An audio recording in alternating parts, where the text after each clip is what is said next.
Question number 11 height and distance यानी application of trigonometry में continuous question solve कर रहे हैं। ये एनसीईआरटी का 9.1 का क्वेश्चन नंबर 5 है। क्या कर रहा है क्वेश्चन में समझिए। A kite is flying at a height of 60 meter above the ground. The string attached to the kite is temporarily tied to a point on the ground. The inclination of the string with the ground is 60 degree. Find the length of the string. Assuming that there is no slack in the string. Question कर रहा क्या कि हम लोग kite उड़ाते हैं तो एक धागे से बांधते हैं।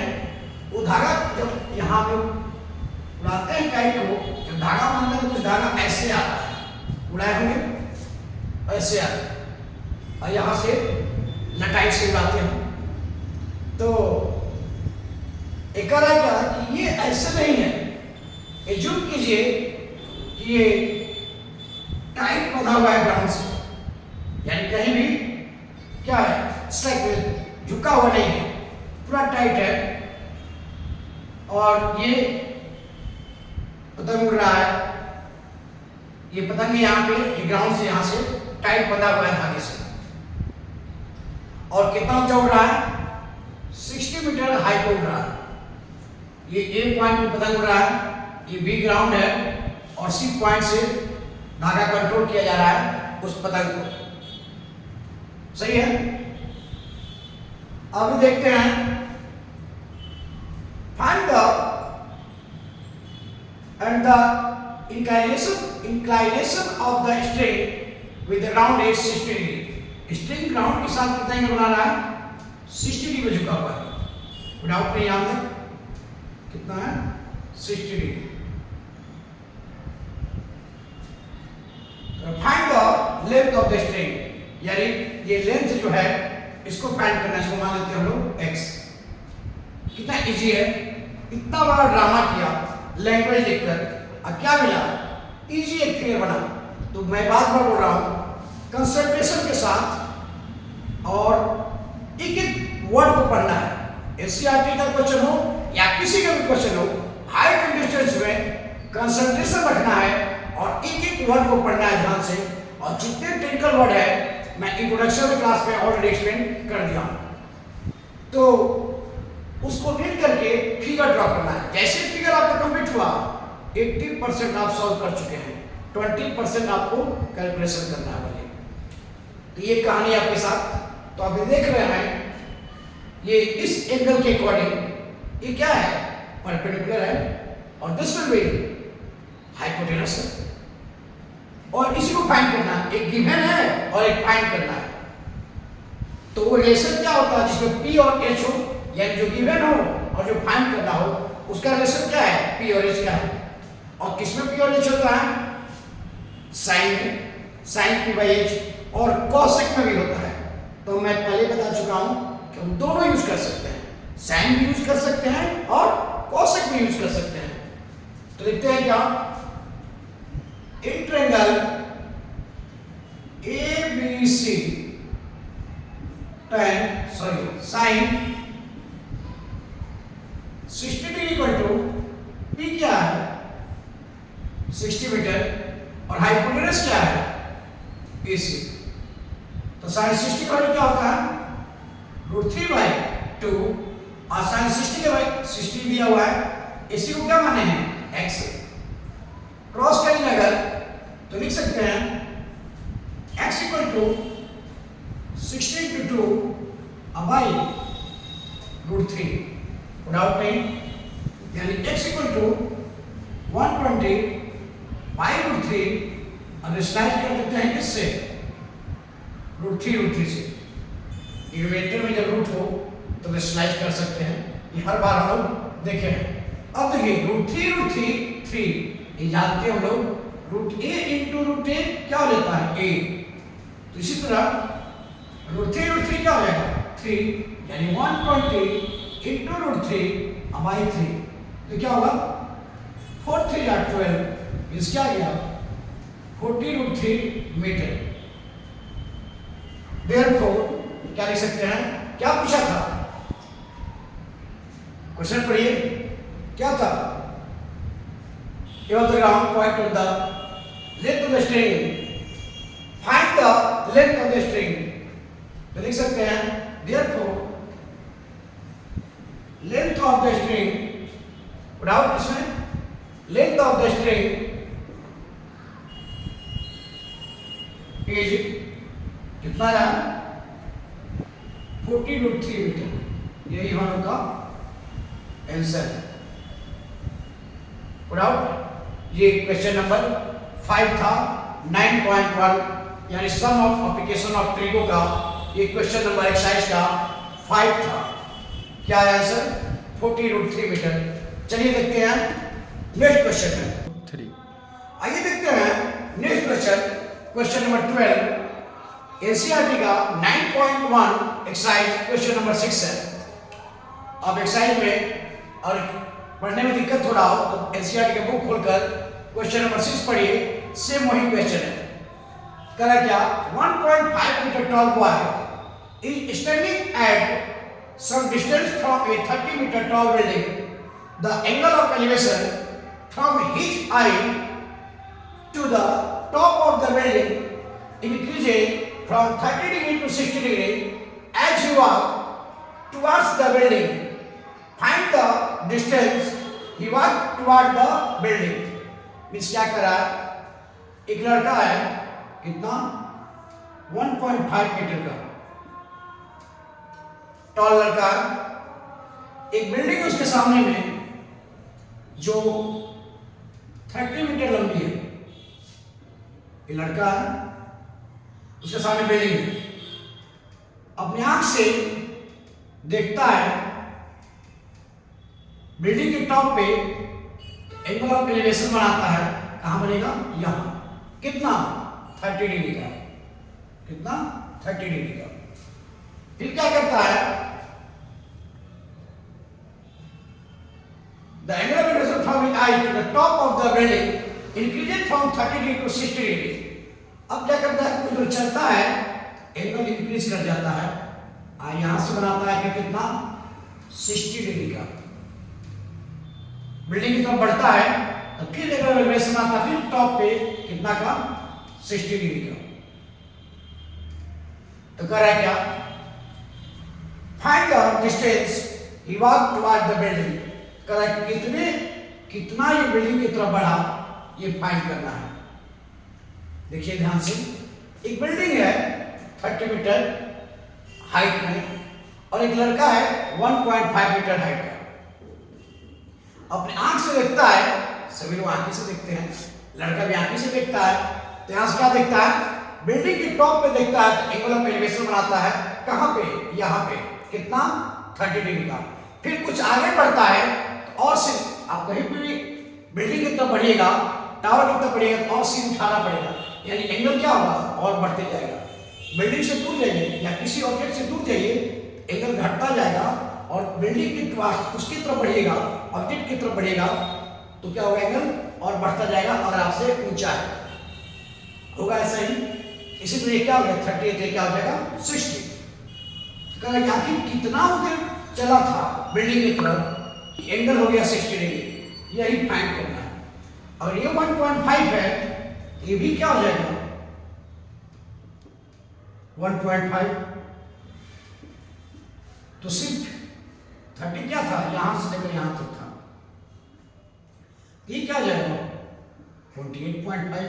कौन? यहां से यहां तक नेमिंग कर देते हैं, A B C D E, naming करना है, एफ जी, सबका पॉइंट का नेम दे दिए। अब चलते हैं किसमें? पहले चलते हैं इन ट्रायंगल ए बी जी में। इन ट्रायंगल ए बी जी में क्या देखते हैं? अब देखिए, हमको बेस का काम है और पी दिया हुआ है, तो पी और बी किसमें होता है? tan में। तो यूज करेंगे क्या? tan।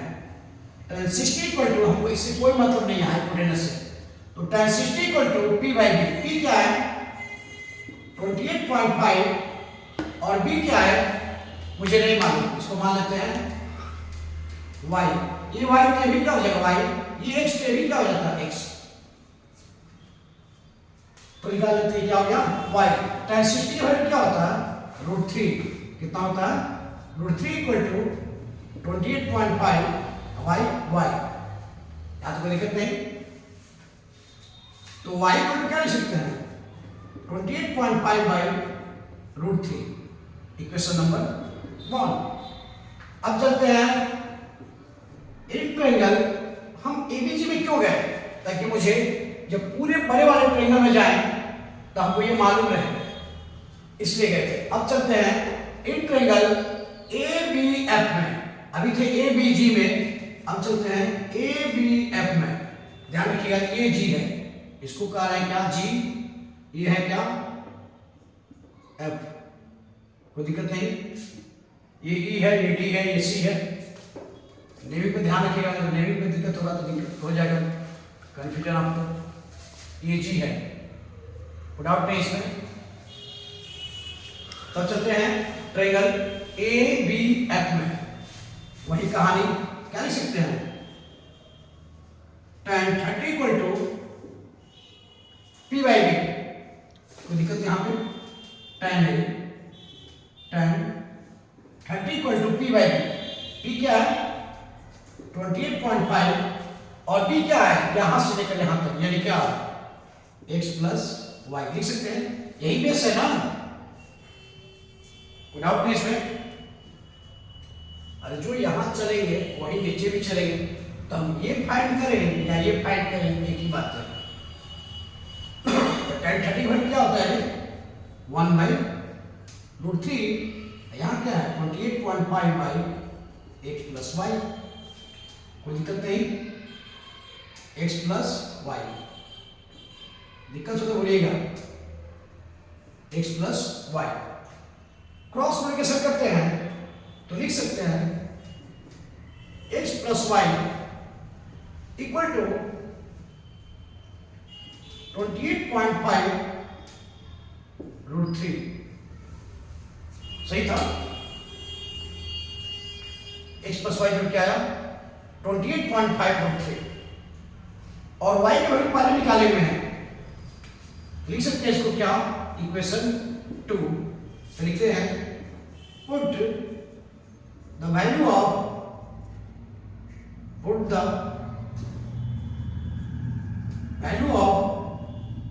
y in equation 2।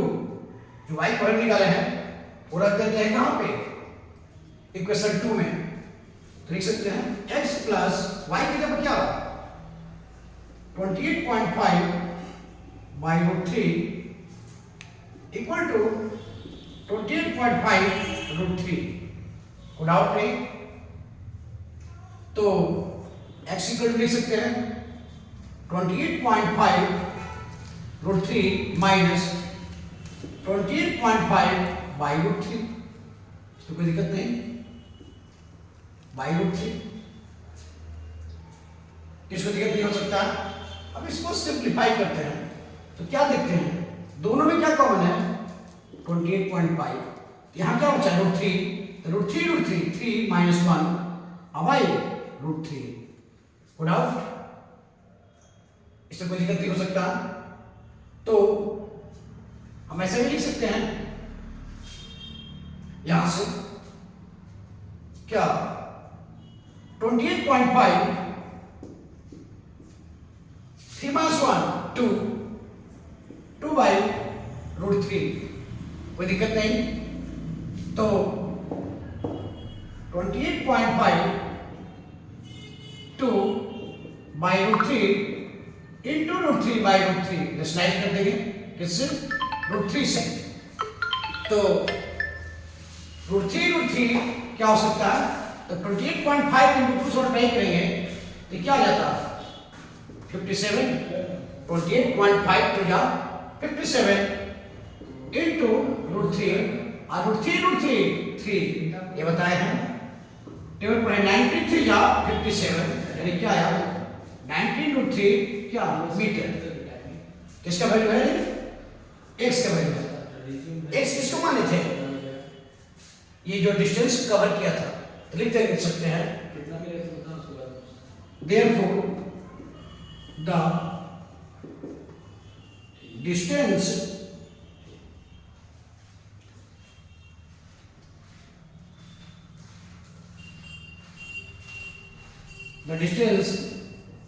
he walked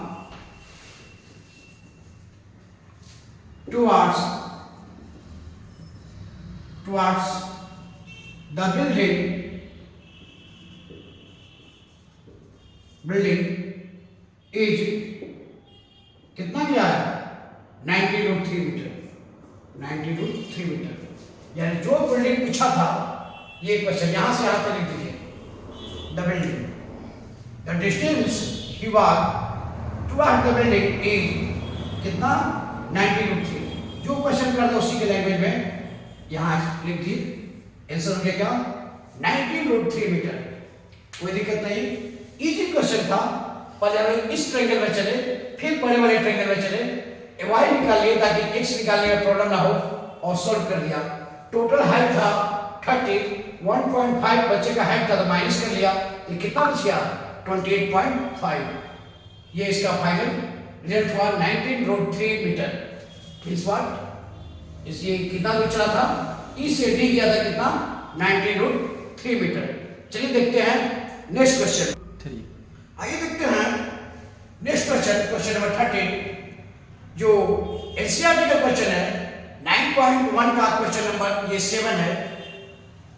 यहां ध्यान से देखिएगा। From a point on the ground the angles of elevation of the bottom and top of a transmission tower fixed at the top of a 20 metre high building on 45 degree and 60 degree respectively, find the height of the tower। Means क्या कर रहा है कि एक building है 20 metre का, इसके ऊपर में एक टावर है, किसके? बिल्डिंग पे, और ग्राउंड के एक पॉइंट से एंगल ऑफ एलिवेशन टावर के टॉप से और टावर के बॉटम से एंगल ऑफ एलिवेशन बनाता है कितना का? 45 डिग्री एंड 60 डिग्री। कैसे? Bottom and top. तो पहले क्या? 45 डिग्री, और फिर क्या? 60 डिग्री टॉप के साथ, बॉटम के साथ। ऐसा नहीं कि ये ब्रेक है अलग है, ऐसा नहीं है, ये मत सोचिएगा, ये एक ही है। सही है? तो ए से बी बिल्डिंग है और बी से सी टावर है, और पॉइंट डी से ऑब्जर्वर देख रहा है। एंगल एलिवेशन बनाता है कितना? टॉप के साथ बनाता है 60 डिग्री और बॉटम के साथ बनाता है 45 डिग्री। यानी ए बी बिल्डिंग है, इसके ऊपर टावर लगा हुआ है जिसको हम मान लिए हैं बीसी। तो क्या कर रहा है? Find the height of the tower, यानी हमको क्या निकालना है? सीबी। सीबी मीन्स क्या? मान लेते हैं एक्स। कोई डाउट नहीं यहां तक? फिगर क्लियर है? मैंने क्वेश्चन पढ़ा डीपली इसको। करा किसी ग्राउंड से किसी 20 मीटर बिल्डिंग है, उसके ऊपर एक टावर है, फिक्स किया गया है at the top of a 20 metre high building. Fixed at the top of a 20 metre high building. 20 metre high building के ऊपर में एक टावर फिक्स किया गया है, जो ग्राउंड से दिखता है। एंगल ऑफ एलिवेशन टॉप के साथ बनाता है 60 डिग्री और उसके बॉटम के साथ बनाता है 45 degree. Find the height of the tower, यानी ग्राउंड पर बैठकर किसी छत पे अगर टावर है, उसका हाइट हम लोग बैठ के निकाल लेंगे। कहां? ग्राउंड से। बशर्ते एंगल हमको पता होना चाहिए। समझ रहे हैं कितना इंटरेस्टिंग इसका यूज है ट्रिको का? चलिए देखते हैं इसको। पहले चलते हैं इंट्रेंगल BAD। इंट्रेंगल BAD क्या यूज कर सकते हैं? जिसमें P हो और B हो। किसमें होता है? tan में यूज करते हैं। tan 45 equal to P by B 20 metre है और B क्या है, मान लेते हैं y। इसको क्यों निकाल रहे हैं, क्योंकि हमको CAD में जब जाएंगे 60 की बात करने, जब इसको इंक्लूड करेंगे उस समय में हमको बेस चाहिए, तो इसलिए बेस फाइंड कर लेते हैं। tan 45 वैल्यू क्या होता है 1, तो 20 मीटर बाई y, तो y इक्वल टू क्या गया 20 मीटर, यानी बेस क्लियर हो गया, क्या मिला 20 मीटर है। यानी उस बिल्डिंग से जिस पॉइंट से हम लोग एंगल ऑफ एलिवेशन बना रहे हैं उसका डिस्टेंस है 20 मीटर।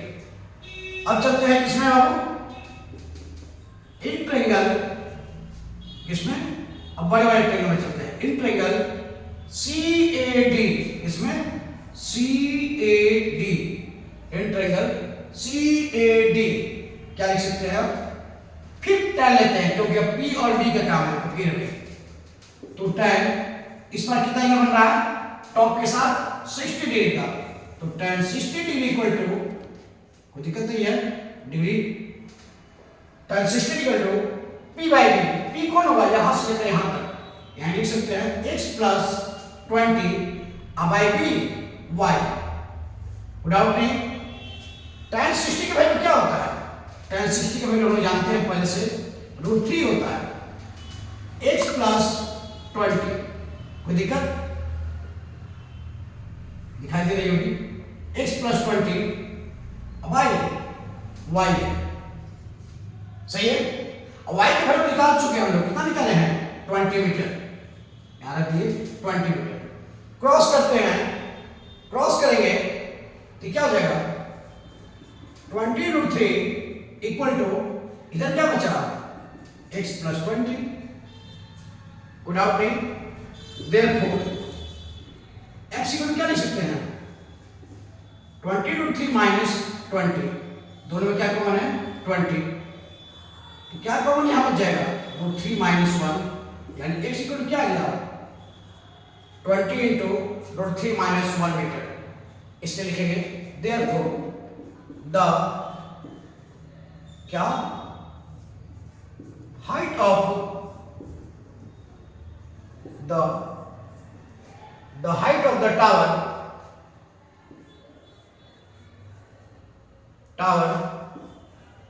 is कितना निकाले हैं 20√3 माइनस 1 मीटर, ये हम लोग का क्या हो जाएगा आंसर हो गया, कोई डाउट नहीं, इजी क्वेश्चन था।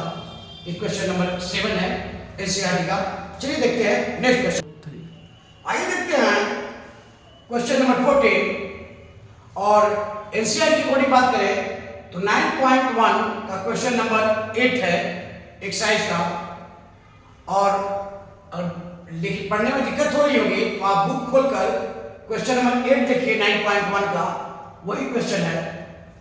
कह रहा है क्या, a statue 1.6 metre tall step on the top of a pedestal from a point on the ground, the angle of elevation of the top statue is 60 degree, and from the same point on the angle of elevation of the top of the elevation of the top of the pedestal is 45 degree, find the height of the pedestal। अब यहाँ देखिएगा, कभी कभी आप देखिए तो चौक चौराहे पर सीमेंटेड बनाया जाता है, ऐसा फर्श बना दिया गया, इस पर मूर्ति बना दिया जाता है, देखिए होंगे, ये जिसमें बनाया जाता है ना इसको कहते हैं क्या पेडिस्टल, जो ये वर्ड है यही है, यही है, क्लियर है।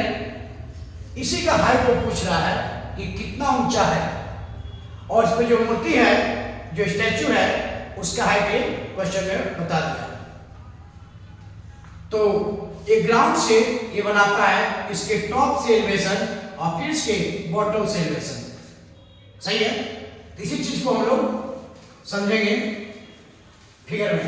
तो काम करते हैं, पेडिस्टल बना देते हैं, इसके ऊपर एक स्टैचू रख देते हैं, एक इस पर स्टैचू रहती है, क्योंकि हम लोग मैथमेटिशियन हैं, पेंटर तो है नहीं, स्टैचू बनाएंगे, फिर ऊपर से पेडिस्टल बनाएंगे, फिर से मूर्ति बनाएंगे, इसलिए रफ हैंड में काम किया जाता है। तो देखिए जो एग्जामिनेशन में भी वैलिड है, वो एनसीईआरटी टाइप का मत कीजिएगा, फिगर बनाने लगेगा, पेंटिंग करेगा, ड्रॉ करने लगेगा, इतना टाइम नहीं है। और कोई भी मार्क्स नहीं काटता, कोई भी वैसे नहीं बनाता है जैसे एनसीईआरटी में। एनसीईआरटी में आपको समझाने के लिए दिया गया है, वो भी ऐसा फिगर नहीं बनाएगा अगर आएगी बात तो देखते हैं क्या बात कर रहे थे। हाँ, पेडिस्टल बनाते हैं पहले, इसके ऊपर में एक मूर्ति रख देते हैं, स्टैचू। अब देखिए स्टैचू कितना लंबा है, 1.6 मीटर। इसका नाम रखते हैं ए, बी और ये सी। बीसी क्या है, पेडिस्टल। अब करा क्या, from a point on the ground the angle of elevation top of A statue is 60 degree. अब कोई ग्राउंड पे पॉइंट लेते हैं, यहाँ पे, यहाँ से स्टैचू के टॉप पे, टॉप से एंगल ऑफ एलिवेशन बनता है कितना, 60 डिग्री। क्या कर रहा था, angle of elevation of the top of the statue is 60 degree and from the same point, या इसी पॉइंट से the angle of elevation of the top of the pedestal, और पेडिस्टल कौन था, बीसी, इसका टॉप कौन होगा, बी। इससे इसी पॉइंट पे कर रहा है, उसी पॉइंट को ध्यान से पढ़िए, क्या कर रहा है, उसी पॉइंट पे the angle of elevation of the top of the pedestal is 45 degree. Pedestal के टॉप से यहां पर आता है कितना, 45 degree. The correct find the height of the pedestal, यानी हमको क्या पूछा है, बीसी, यहां से लेकर यहां तक का आपसे लेंथ पूछा है, हाइट पूछा है। कोई डाउट नहीं, ए बी सी पॉइंट का नाम लेते हैं, डी कोई डाउट नहीं। एक पेडिस्टल था बीसी, इसके ऊपर एक स्टैचू रखा हुआ था जो 1.6 मीटर टॉल था। ये स्टैचू के टॉप से ग्राउंड के पॉइंट पर एंगल ऑफ एलिवेशन बनता है 60 डिग्री, और इस पेडिस्टल के टॉप से बनता है 45 degree. Find the height of the pedestal, यही क्वेश्चन है, क्वेश्चन नंबर 8 एनसीईआरटी 9.1। ये फिगर हुआ। फिगर बनने के जैसे ही फिगर कंप्लीट होता है 80% आपका काम फिनिश हो गया है, और 20% में कैलकुलेशन करके वैल्यू फाइंड कर लेना है। तो चलिए देखते हैं, पहले चलते हैं इन ट्रायंगल, इसमें BCD, इन ट्रायंगल BCD क्या लिख सकते हैं, किसमें P और B होता है, tan में, जिसमें tan यूज करेंगे। tan 45 degree equal to P कौन है, x, और B क्या है, इसको मान लेते हैं y, बेस को, ये क्या होगा, y। कोई डाउट नहीं, हमको हाइपोटेनस के यहाँ कोई काम ही नहीं था, इसलिए हमें P और B के रेशो पता करना था, और P और B tan में होता है और cot में होता है, तो tan भी यूज कर सकते थे और cot भी यूज कर सकते थे, और थीटा का जब यहाँ क्या था, 45 डिग्री। tan 45 डिग्री क्या होता है, 1, यानी x बाई y, क्रॉस किए में क्या आया, y इक्वल टू x, यानी बेस और हाइट ऑफ द पेडिस्टल दोनों क्या है, सेम ही है। क्लियर है, इक्वेशन नंबर 1। जब हम ट्रायंगल गए BCD में तो हम क्या देख रहे हैं कि दोनों क्या है, सेम है, tan 45 डिग्री यूज किए। तो अब चलते हैं किसमें, इन ट्रायंगल, देखिए क्या, नाउ इन ट्रायंगल ACD में, किसमें, ACD में, एग्जाम्पल में कंफ्यूज मत होइएगा, ABD में जाना ही नहीं है। क्यों नहीं जाना है, कि ABD में 90 बन ही नहीं रहा। क्लियर है, जब तक 90 फॉर्म नहीं होगा तब तक ट्रिग्नोमेट्री एग्जिस्ट कराना बहुत पॉसिबल ही नहीं है। साइन कांस्टेंट तभी डिफाइन है जब राइट ट्रायंगल हो, नहीं हो तो राइट ट्रायंगल बनाइए, फोर्सली बनाइए, लेकिन बनाइए, तभी पॉसिबल है, अदरवाइज नहीं पॉसिबल है। तो ABD में कहीं 90 बन ही नहीं रहा है, इसलिए वहां जाने की कोई चांसेस नहीं बनता है, कि कंफ्यूजन दूर कर दिया उसको, उसमें नहीं बात करनी है। तो चलते हैं ACD में, यहां एंगल बनना था कितना, 60 डिग्री का। ये कितना था जी, देखिए होंगे आप, 60 डिग्री। लिखते हैं क्या, फिर क्यों tan ही लेंगे, क्यों लेंगे, क्योंकि हमको काम ही नहीं है हाइपोटेनस का। तो tan 60 को जो P बाई B, और P क्या हो गया, AC, क्या हो गया, PAC, और B कौन हो गया, CD। तो tan 60 के वैल्यू पहले से जानते हैं, क्या होता है, √3। और AC को क्या लिख सकते हैं? AB plus BC। AB plus BC का मतलब क्या? 1.6 प्लस x अब CD का मतलब क्या? y। कोई डाउट नहीं? तो क्रॉस करते हैं। क्रॉस करेंगे तो क्या होगा? √3y equal to 1.6 plus x।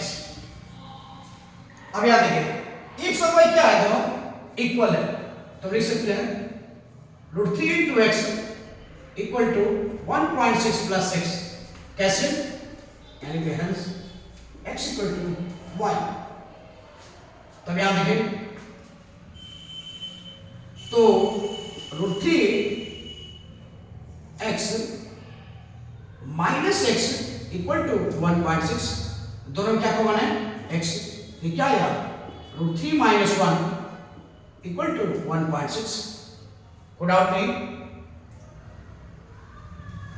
Therefore x equal to क्या हो जाएगा?